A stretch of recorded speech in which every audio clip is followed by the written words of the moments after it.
A todos. Vamos a dar inicio a la clase del día de hoy.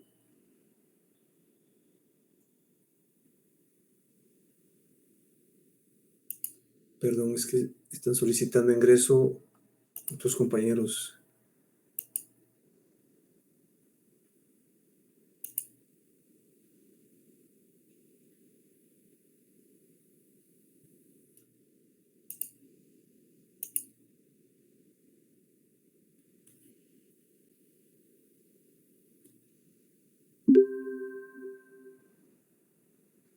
Bueno, muy buenas tardes, compañeros. El día de hoy vamos a continuar con un tema que está muy vinculado con las obligaciones de dar que nosotros abordamos en la última clase que tuvimos. En relación a estas obligaciones, a las obligaciones positivas de dar, surgen varias instituciones. Y las principales instituciones que tienen que ver precisamente con las obligaciones positivas de dar, la primera es la teoría de los riesgos y la segunda es la teoría del saneamiento. Como vimos en la clase anterior, las obligaciones positivas de dar es una clasificación que se deriva de el objeto de la obligación, ya no por el sujeto, como habíamos visto, ¿verdad?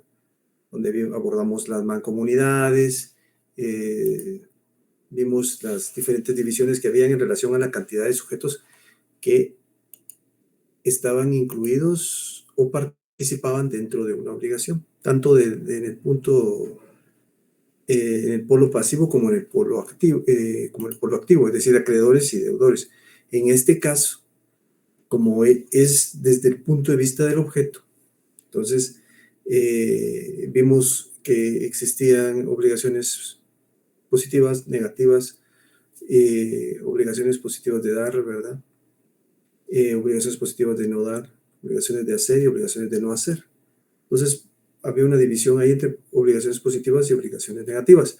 Entonces, dentro de las obligaciones positivas surgen estas instituciones que tienen que ver precisamente con el objeto, esa realidad material de la obligación. La primera de esas instituciones es la teoría de los riesgos. La teoría de los riesgos surge a partir de una situación en especial, una situación determinada, en la cual el deudor no entrega el bien al acreedor. O sea, se queda a cargo del bien. Y obviamente lo custodia, ¿verdad? Mantiene cierta custodia sobre el bien objeto de la obligación. Entonces, ¿qué pasa si hay un deterioro? ¿Qué pasa si se destruye? ¿Quién es el que corre a cargo de los riesgos? ¿Será el deudor, que es el que mantiene en determinado momento la custodia del bien, o es el acreedor? Entonces, aquí hay dos corrientes que de alguna manera han influenciado al código. El primero es el sistema romano, ¿verdad? Que surge precisamente de la jurisdicción y la legalidad que tenían los romanos en determinadas figuras. Tenían un avance significativo precisamente en lo que era su sistema jurídico. Como ya lo hemos visto, ¿verdad? Al ser una potencia, pues tenían un avance jurídico muy fuerte. Entonces, en Roma, la compraventa, ¿verdad?, se constituía por dos momentos en especial, por dos situaciones en específico. Primero, por la emptio. La emptio era cuando el vendedor recibía el pago, ¿verdad? Pero no entregaba el bien, solo recibía el pago. Y la venditio, que era cuando ya entregaba el bien el comprador. Entonces, ahí la situación del bien se podía deslindar de manera muy concreta, ¿verdad? En la emptio y en la venditio. En la emptio, cuando el vendedor recibía el pago. Y la venditio, cuando entregaba el bien. Un caso bien particular que se presentaba en Roma era precisamente en los astilleros romanos. Recordemos que tanto el comercio como la actividad bélica tenían un fuerte bastión y era precisamente la actividad marítima, ¿verdad? Entonces, la elaboración de barcos era algo muy... En Roma, en ese momento, era algo que generaba, pues, riqueza, ¿verdad? Porque los barcos no solo servían para trasladarse de un lugar a otro, sino también de una manera más efectiva o más eficaz y a mayores distancias, sino que también servía para, pues, comerciar de una manera más efectiva y de una manera mayor. Y también estaba el hecho de que existían situaciones bélicas, precisamente en cuestiones marítimas, ¿verdad? Estaba la tenían una especie de ejército basado en naves que circulaban en el mar Mediterráneo en ese momento. Entonces, la elaboración de un barco era algo bastante, no solo usual, sino que podía ser un tanto oneroso e importante. Entonces, aquí se daba una situación bien especial, porque en determinado momento, quien quería adquirir un barco, lo pagaba. Pero el constructor de barcos, el dueño de los astilleros, que los astilleros son precisamente donde se construyen los barcos, no entregaba inmediatamente el barco, sino lo construía. Entonces, al construirlo, quiera que no, eso llevaba un tiempo, pero si en determinado momento por situaciones ajenas al constructor, ya sea cuestiones climáticas o alguna otra circunstancia, el barco no se entregaba en la fecha que se había pactado, entonces o se destruía el adquirente o comprador, perdía su dinero. Pero si en determinado momento se construía el barco, como en ese momento uno de los materiales principales para la construcción de un barco era la madera. Entonces la madera podía aumentar su precio. O sea, había una especie de plusvalía y si en ese momento aumentaba de precio en ese lapso en el que se construía el barco, pues ya no le cobraban de más al adquirente.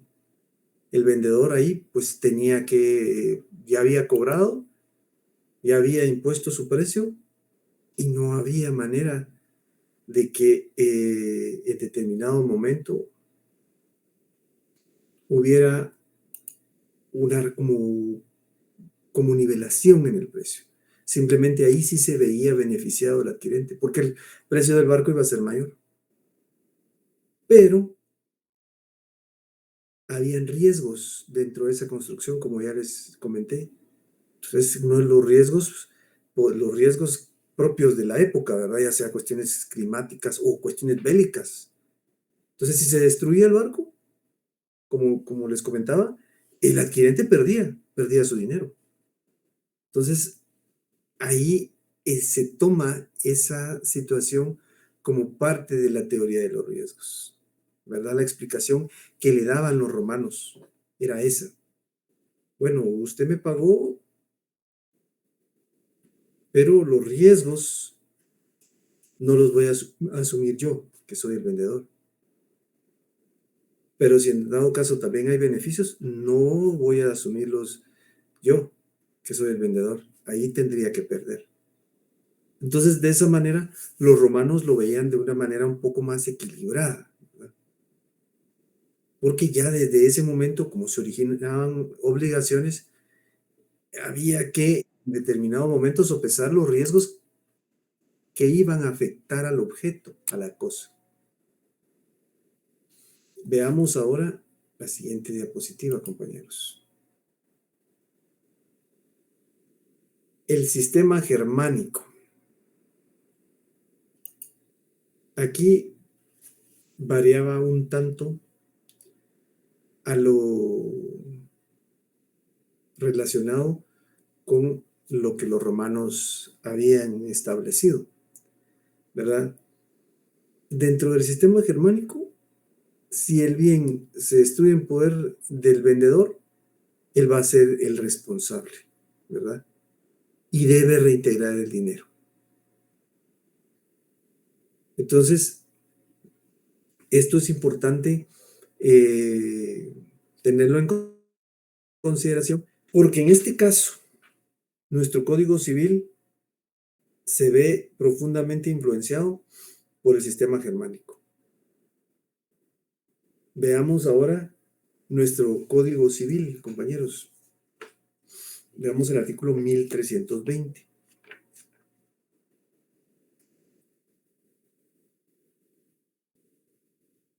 Dice el artículo 1320. La obligación de dar cosa determinada comprende su entrega y la de sus accesorios y pertenencias, así como los frutos que produzca desde que se perfecciona el convenio. El deudor es responsable asimismo de su conservación hasta que verifique la entrega. Aquí es un tanto diferente, ¿verdad? Pero la idea, el espíritu que el sistema germánico imponía, lo asumió influenció nuestra legislación. El artículo 1331 establece: la pérdida o deterioro de la cosa objeto de la obligación antes de la entrega se regirá por las reglas siguientes, perdón. Numeral primero. Si se pierde sin culpa del deudor, la obligación quedará sin efecto y se devolverá lo que se hubiere recibido por cuenta del convenio. Segundo, si la pérdida fue por culpa del deudor, éste responderá al acreedor por el valor de la cosa y los daños y perjuicios. Y tercero, si la cosa se deteriora sin culpa del deudor, el acreedor podrá rescindir el convenio o recibir la cosa en el estado en que se encuentre, con indemnización de daños y perjuicios en ambos casos, o disminución proporcional del precio si lo hubiere. Entonces vemos aquí, compañeros, cómo hay una reglamentación en relación a la entrega del bien y a los riesgos que pueden suscitarse. Y si estos riesgos afectan a el bien que es el objeto de la obligación. Entonces, ahí podemos verlo claramente, de conformidad con estos artículos. Esto de la teoría de los riesgos, compañeros, pues, como podemos ver, es una situación milenaria, ¿verdad? Porque viene desde el Imperio Romano. Entonces, que fueron quienes lo reglamentaron en un inicio de una manera más concreta, porque eh, ya en determinado momento, en anteriores épocas primigenias, ya se hacía constar o se hacía relación precisamente a los riesgos que podía sufrir el bien que era objeto de la obligación. Ahora, veamos la siguiente teoría. Como vimos, las instituciones que se derivan precisamente de las obligaciones de dar, como hay que entregar un bien, una era esta, ¿verdad? La teoría de los riesgos. Y la segunda es esta que les voy a platicar, que esta es bastante interesante. Creo que al igual que la otra, pues hay algunas situaciones que son usuales. Y creo que muchas de las cosas que vamos a ver ahorita, pues tal vez en algún momento ustedes han podido observar parte de lo que es esta figura. El saneamiento. El saneamiento es como una especie de garantía que se otorga a quien adquiere el bien. Básicamente lo que se garantiza es la pacífica y útil posesión del objeto que se transmite o del bien transmitido. Básicamente es eso, la pacífica y útil posesión. Y ahorita vamos a ver por qué. El artículo 1543 nos habla un poco, señala precisamente sobre lo que es el saneamiento. Dice, el enajenante está sujeto al saneamiento por evicción o por vicios ocultos en todo contrato oneroso en que se transfiere la propiedad, la posesión, el uso, goce o disfrute de una cosa. Entonces, vamos a ver ahorita el saneamiento por evicción. Entonces, básicamente el saneamiento lo que persigue es que el adquirente tenga garantizada no solo la posesión del bien, sino el desarrollo del mismo. Y ya vamos a ver por qué. El desempeño que pueda tener este bien. Veamos. El primero de los saneamientos que establece nuestra ley es el saneamiento por evicción. Evicción. Evicción quiere decir vencido en juicio, vencer en juicio.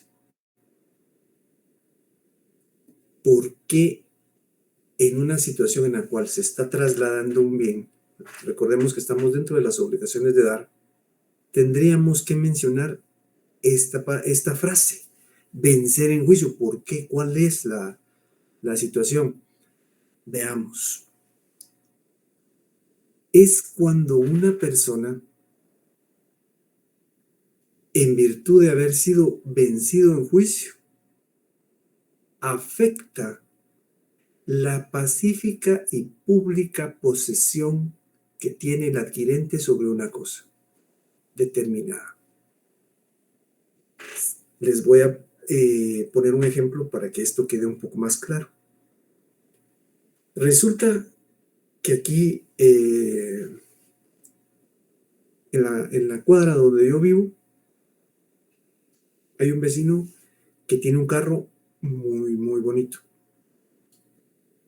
Entonces, siempre paso viendo el carro y la verdad es que para el vecino no ha sido, no ha pasado desapercibido. mi interés sobre el carro. Entonces, en una de esas me dice, mire, he visto que le gusta bastante mi carro, se lo vendo. Entonces, bueno, le digo yo, sí, sí, su carro está muy bonito, pero eh, la verdad es que creo que debe ser bastante caro. Entonces me dice él, no, mire, el precio es este. Y la verdad a mí me resulta en ese momento muy, muy barato, ¿verdad? Bueno, me parece muy bien. Hagamos un negocio, hagamos negocio. Entonces vengo yo y se lo compro. Entonces me quedo con el carro. Cuando a partir de un par de meses, o sea, transcurridos un par de meses, de repente viene gente con una orden judicial a decirme que se tragó embargo en relación al vehículo, que me lo tienen que quitar. ¿Y qué fue lo que pasó? Resulta que el vecino había acudido a una de esas famosas ferias de los vehículos. En esas ferias, inmediatamente, ahí hay bancos, ¿verdad? Entonces ahí uno puede acceder a la información que los bancos tienen en el sentido de que le pueden decir a uno, bueno, si le podemos otorgar el crédito o no. Entonces vino, compró el carro a crédito, ya no lo pagó, o sea, lo pagó un tiempo, después ya no lo pagó, entonces lo ejecutaron. El banco lo ejecutó. Bueno, el banco da el dinero a la empresa que vende los vehículos y la persona que compra el vehículo se queda pagando al banco. Entonces vino el banco y lo demandó, les dio un proceso judicial y emitió sentencia. Entonces ya fueron conmigo, que era el que tenía en ese momento el vehículo, y me lo quitan. Entonces ahí el vendedor fue vencido en juicio, de tal manera que afectó mi pacífica y útil posesión del bien. Entonces me lo quitaron porque él ya estaba demandado, él lo sabía, y aún así me vendió el carro. Entonces ahí ya proceden las acciones civiles, daños y perjuicios, se le pueden deducir daños y perjuicios por el dinero que yo perdí, ¿verdad? Porque prácticamente el vehículo ya no, el vehículo tenía un proceso judicial encima. Entonces a esto se le denomina saneamiento por evicción. Por eso se traslada la palabra evicción, ¿verdad? Porque significa vencer en juicio. Veamos, compañeros, el artículo 1548 de nuestro Código Civil. Dice, saneamiento por evicción. Tendrá lugar la evicción cuando se prive al adquirente por sentencia firme, en virtud de un derecho anterior a la enajenación de todo o parte de la cosa adquirida. Entonces, el derecho anterior, es decir, el derecho de propiedad que tenía el vecino sobre el bien, estaba afectado. Estaba afectado porque en este caso, él ya estaba demandado. Les pongo un ejemplo, otro ejemplo, que me están comentando que no les quedó muy claro lo del vehículo. Bueno, una persona que compra una casa, la compra, la compra a plazos, pero después la deja de pagar. Entonces viene el vendedor en ese momento y lo demanda para que le paguen. O si no, inician el remate del bien inmueble. Entonces viene y lo vende a un tercero. Entonces el tercero, muy contento, compra la casa, sin saber que ya está demandado el vendedor, que su derecho de propiedad está afectado, y se lo vende así. Después viene el banco y viene conmigo. Vamos a rematar el bien, porque la persona que le vendió a usted la casa debía a la casa, a otro acreedor, puede ser al banco, debía. Y como ya no pagó, entonces lo ejecutamos. Ahora le vamos a quitar la casa. Precisamente aquí la compañera Corina Velázquez dice, por eso es que hay que establecer si tiene limitaciones. Exacto, así es. En los contratos de transmisión de dominio se hace constar que el bien carece de limitaciones, anotaciones o gravámenes vigentes. Limitaciones puede ser en algún momento una servidumbre o un usufructo, una cosa así. Anotaciones es que el derecho está afectado, el derecho anterior. Entonces ahí se está, porque en determinado momento se le demandó, entonces ese derecho está afectado y se traba embargo para poder recuperar, para que el acreedor pueda recuperar su bien inmueble. Entonces, por eso se dice que está libre de anotaciones. Y gravámenes por si estuviera hipotecado. Esto es desde el punto de vista civil, compañeros. Desde el punto de vista penal, pudiera estar tipificado como una estafa o una cosa así, ¿verdad? Pero en este caso, lo estamos viendo desde el punto de vista civil. Estamos viendo esta figura, esta teoría, que en determinado momento brinda un respaldo a quien adquiere el bien. Por eso se dice que es una especie de garantía. Claro que bajo otras situaciones y bajo otra, y reglamentado de una manera distinta en nuestra legislación. Por eso se le llama así. Por eso se dice, mire, es que planteemos el saneamiento por evicción, porque lo que pasa es que la persona le vendió el bien, pero él ya estaba demandado porque no lo había pagado. Entonces ahora procedamos de esta manera.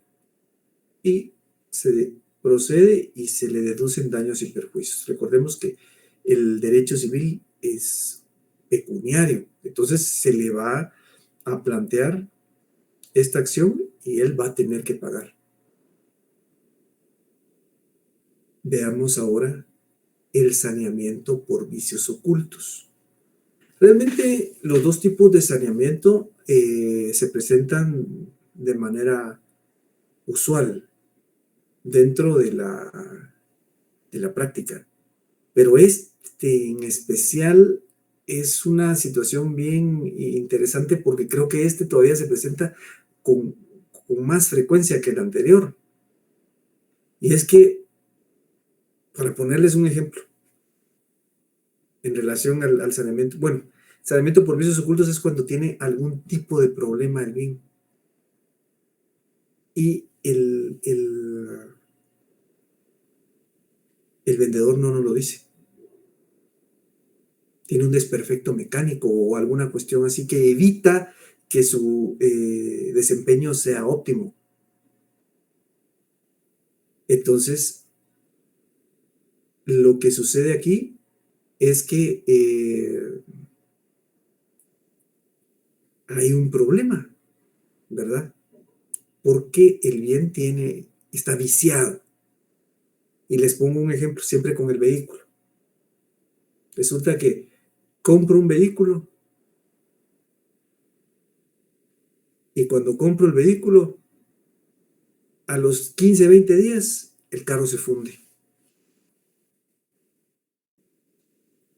¿Y qué pasó? Bueno, tenía algún problema en el motor. El motor venía con problemas. Se me arruina. Entonces ahí yo tengo que solicitar el saneamiento, es decir, que saneen ese bien, que me paguen los daños que me provocaron y perjuicios, ¿verdad? Porque el bien no estaba funcionando correctamente. Entonces aquí es un poco distinto, porque aquí en esta situación no hay una acción judicial iniciada. Aquí se refiere al desempeño del bien. Veamos, compañeros, el artículo 1559, saneamiento por vicios ocultos. Dice,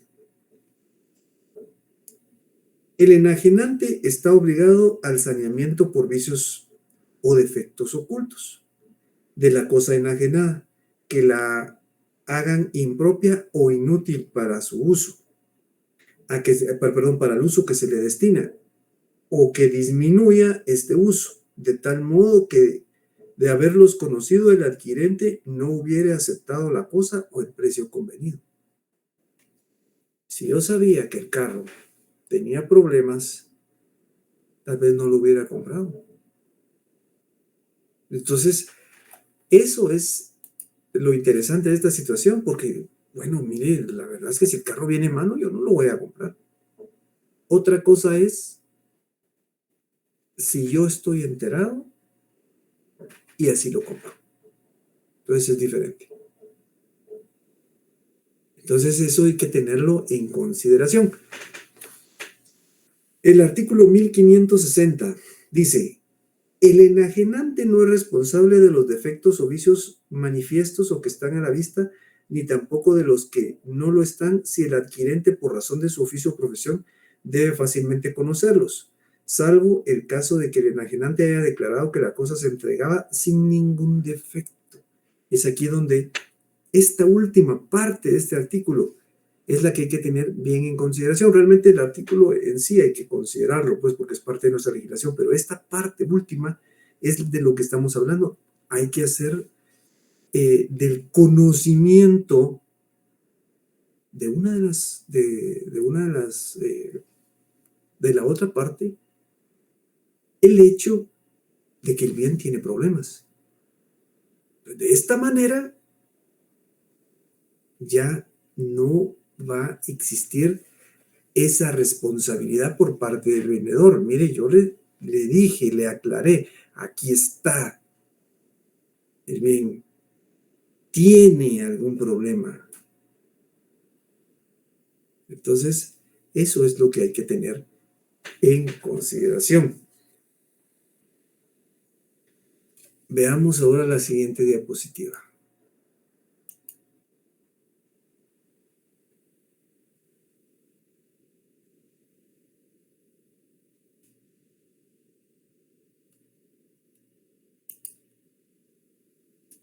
Aquí es cuando la persona se da cuenta de que el bien está afectado.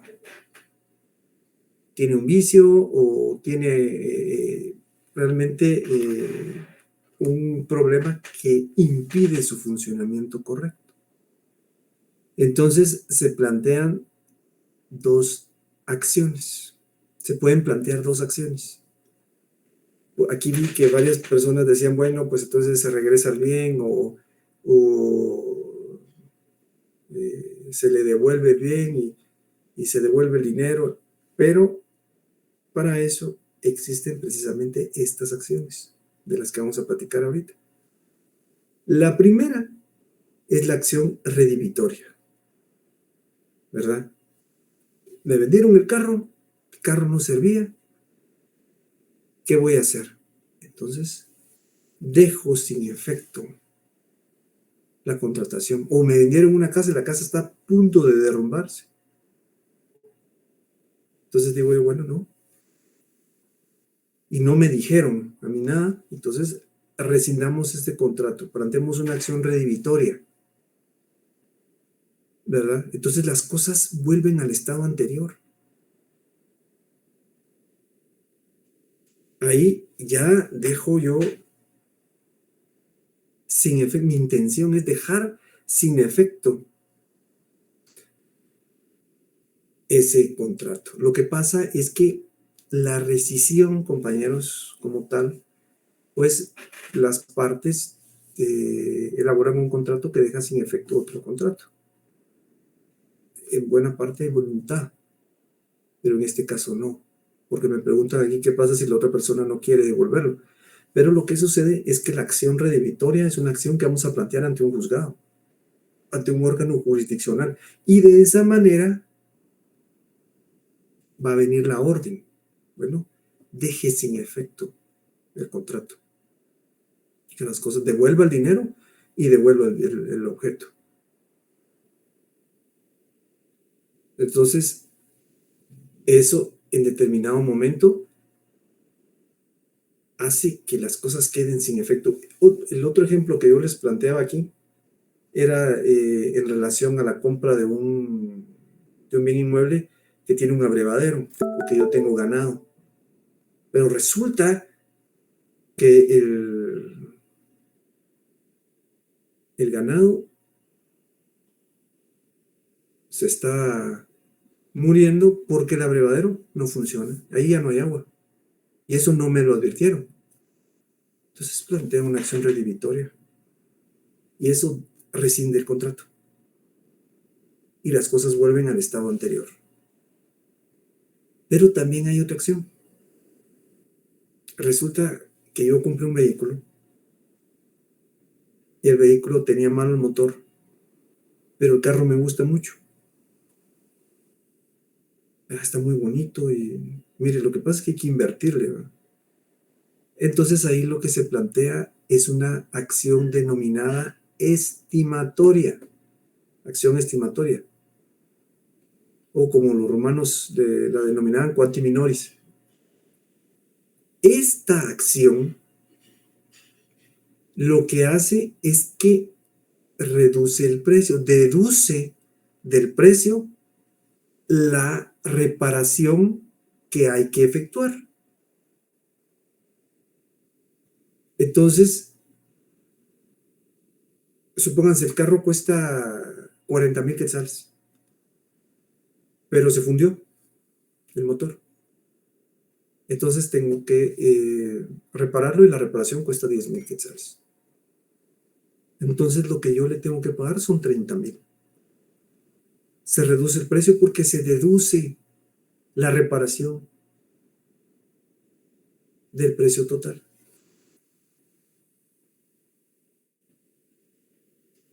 No está de más decirles, compañeros, que estas acciones son excluyentes una de otra. O sea, si planteo la acción redimitoria, no puedo plantear la acción estimatoria. Si planteo la acción estimatoria, no puedo plantear la acción redimitoria.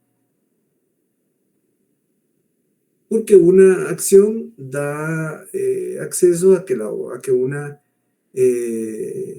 se termine la contratación, y en la otra a que la contratación siga, pero con ciertas condiciones, ciertas situaciones. Veamos el artículo 1561, por favor, compañeros. Dice: por los vicios ocultos de la cosa, tiene el adquirente derecho a ejercitar a su elección la acción redivitoria para que se rescinda el contrato, o la acción estimatoria para que se le devuelva del precio lo que la cosa vale menos. Entonces, de esa manera, se pudiera en determinado momento, o sea, dar por terminada la obligación al rescindir el contrato, o continuarla pero modificada, porque se afectaría el precio.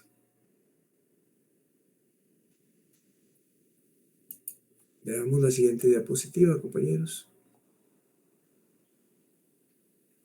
Aquí les hago yo relación de dónde está establecido lo que se refiere a los vicios ocultos en los bienes en general, a los vicios ocultos en animales. Recordemos que los semovientes también son objeto de comercio. ¿Qué pasa si compro un animal de carga y resulta que viene enfermo y se muere, o viene enfermo y ya no puede trabajar? ¿Cómo en determinado momento se va a plantear algún tipo de acción en este sentido?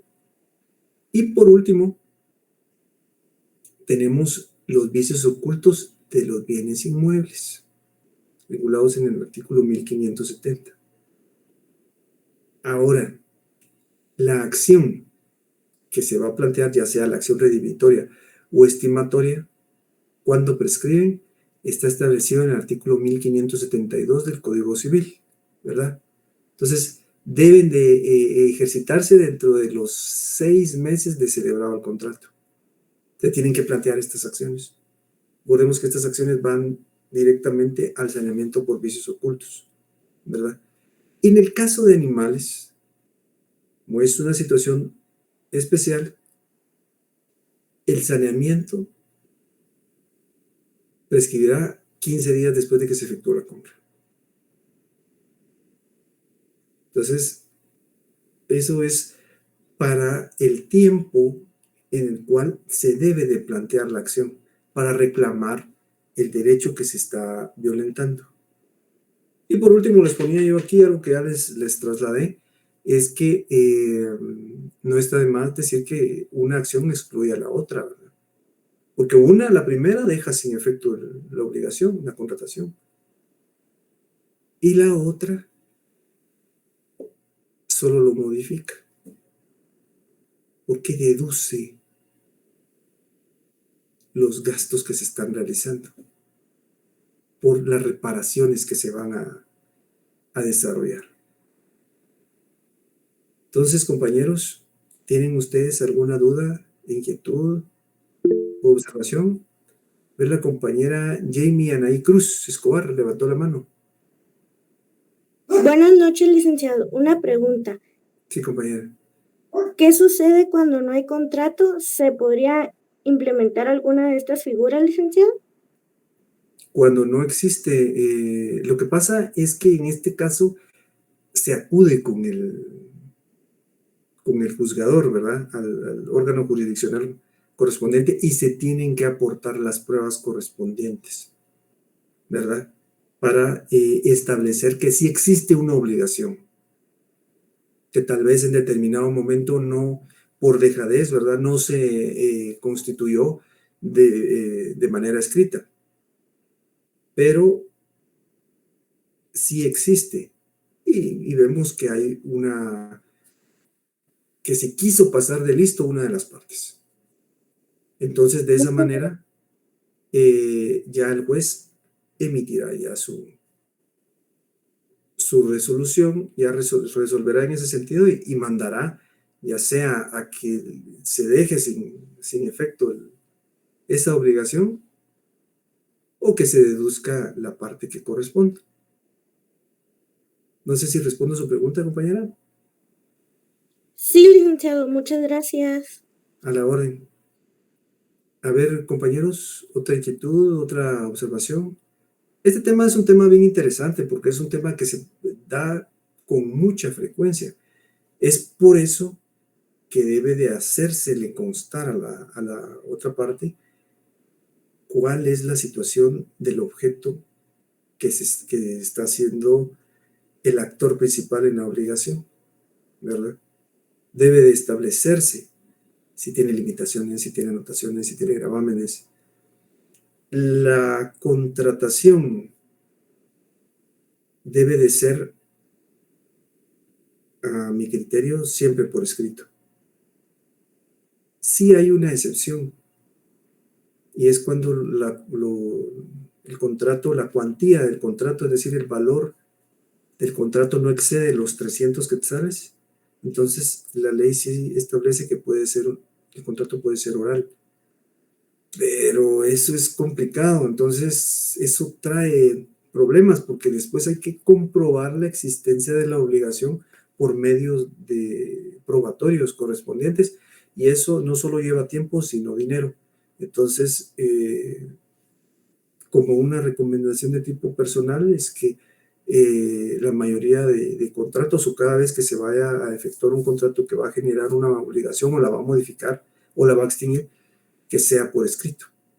¿Ya? Para que en determinado momento sea más fácil que instituciones como esta, como el saneamiento, puedan accionarse y se nos otorgue en determinado momento esta especie de garantía para que puedan responder las personas que en determinado momento incurran en cualquiera de estas situaciones, ¿verdad? Ya sea en la evicción o en los vicios ocultos. Miren, compañeros, aprovecho este momento para comentarles que el día jueves por la tarde voy a estarles entregando el laboratorio que corresponde al segundo parcial, ¿verdad? Para que ustedes den respuesta con base en las clases que se han subido y con las diapositivas que se les han hecho llegar. Porque me parece que el examen es el 27 de abril, ¿verdad? Es jueves 27. Entonces, ya para que ustedes estén ya bien preparados, compañeros. Bueno, compañeros, entonces yo hasta aquí dejaría la clase del día de hoy. Perdón, alguien levantó la mano. Ana María Castillo Ortiz. Buenas noches, licenciado. Disculpe, me regala unos minutos. Es un tema ajeno a la clase.